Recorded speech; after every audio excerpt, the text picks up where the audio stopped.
Okay, so I got the purple air sensor in the mail. Let's open it up and see what it looks like.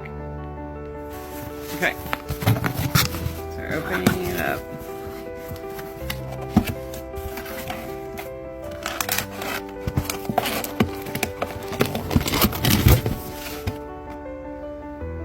Okay, so they give you quick start instructions for how to set up your sensor.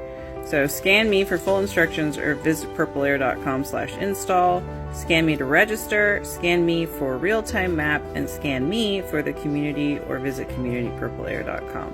So there's all kinds of information on here that we can follow up with online, including the map, the registration, the instructions, and apparently there is a growing community of citizen scientists.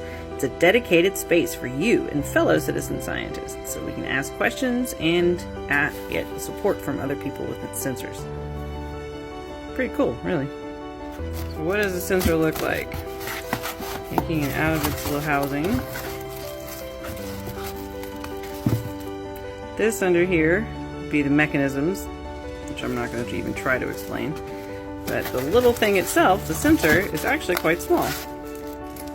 Pack these things pretty tightly, but you can see here's your little code, sensor registration. So this is how to register this particular sensor on the website so we can get it up and running. There's your device ID, and here's the mechanism to bolt it to whatever you want. And under here is your sensor. And the cool part is that this one streams directly online, so you have to attach it to your Wi-Fi and to your power at your house, and then it's pretty much ready to go after you register. Here is the power cord. So it's pretty long. I don't remember exactly how many feet it is, but it should be plenty to reach to an inside power source.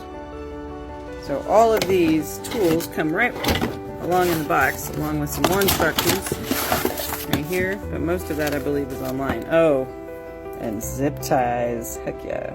Can never have too many zip ties. So I'm super excited to get this sensor up and running in Granbury. So stay tuned as we get this, find a place for it, and